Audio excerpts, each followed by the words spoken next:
When I was 18, I made a student film in which I played the lead. I was a young, angry kid, pissed that my new friends were dying of AIDS, pissed that this gay community I had discovered wasn't more outspoken, more unified, more committed. Pissed that what passed for the community was really a small minority of gay people who were more visible because they had moved to the gay ghettos in big cities.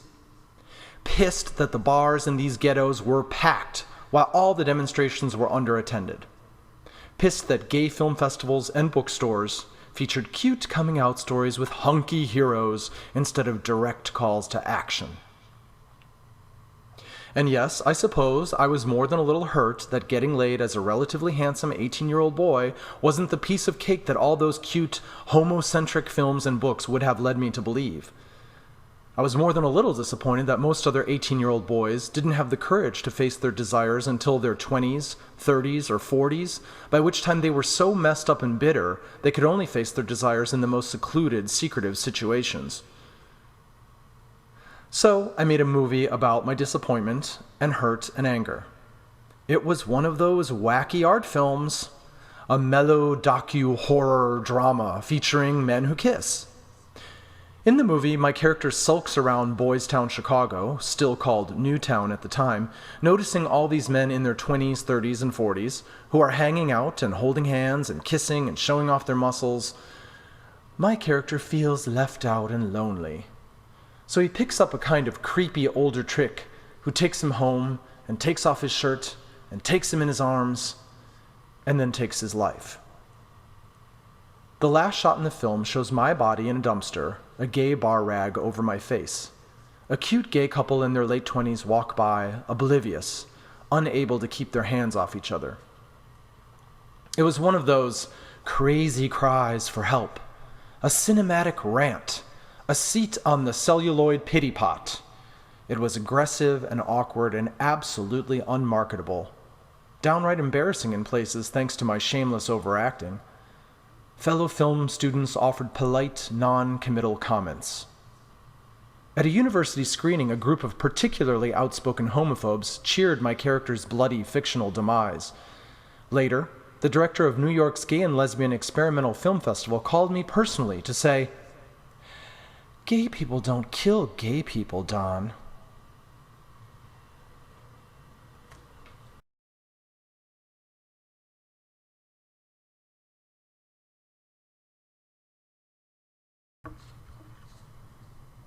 Today, in the United States of America, each and every time someone goes off on a crowd with a gun, goes off on a building with a bomb, goes off on a politician with a word, they come after the crazy people.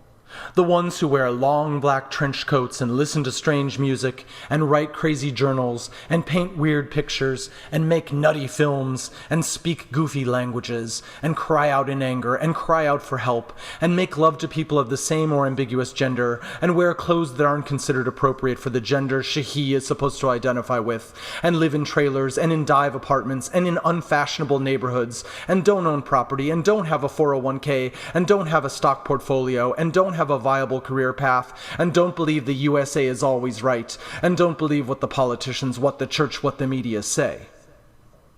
They say, "What should we have done? How can we keep our families, our dreams, our money safe and sound?" They talk about raising the alert level to yellow, to orange, to red, to fuchsia, to extra ultraviolet flaming neon. They talking about a dialogue, a plan, an intervention, a solution. They post things to look out for. They come up with ways to show they care.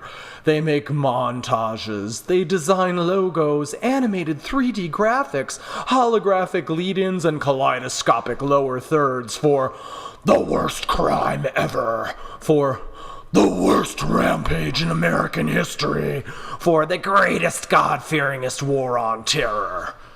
They furrow their brows and they say, "It was an unspeakable tragedy, a crying shame. He was a psychotic freak. They were cold-blooded terrorists. You are un-American." They say, Those poems were a sign. Those drawings were an indication. We have to watch them more closely. We gotta stop them before one of them goes off again. Instead of just taking the fucking guns out of the mix, out of the nation, out of the culture, out of the mentality, instead of just removing the worst president in the history of, well, you know, that president who was reelected by a slight majority of the American people who were wooed by his moralistic appeal to their fear. A fear for what all those weirdos out there are gonna do to all those innocent children. Those same children who grow up in schools where homophobia is tolerated and sometimes even condoned, but rarely corrected, and where it's never taught how to realistically prevent HIV.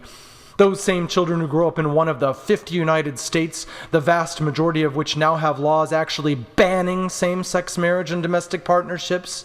Those same children who grow up in places where they will be scrutinized for writing down their own odd thoughts, or painting their own crazy pictures, or filming their own strange dreams.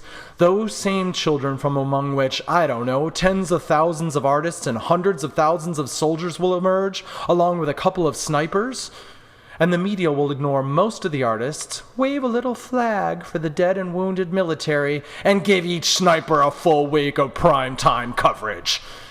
And the gay community, along with the rest of America, will tune right in, even more religiously if there's an anti-gay spin, and our leaders and lobbyists will say, well, Bill and Al and Hillary and Barack are trying, but they don't have time to put us on the agenda right now.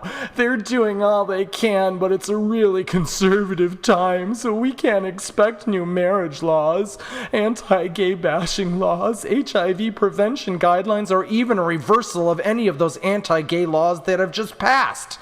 Not now, but our day will come, maybe in 20, 30, 100 years.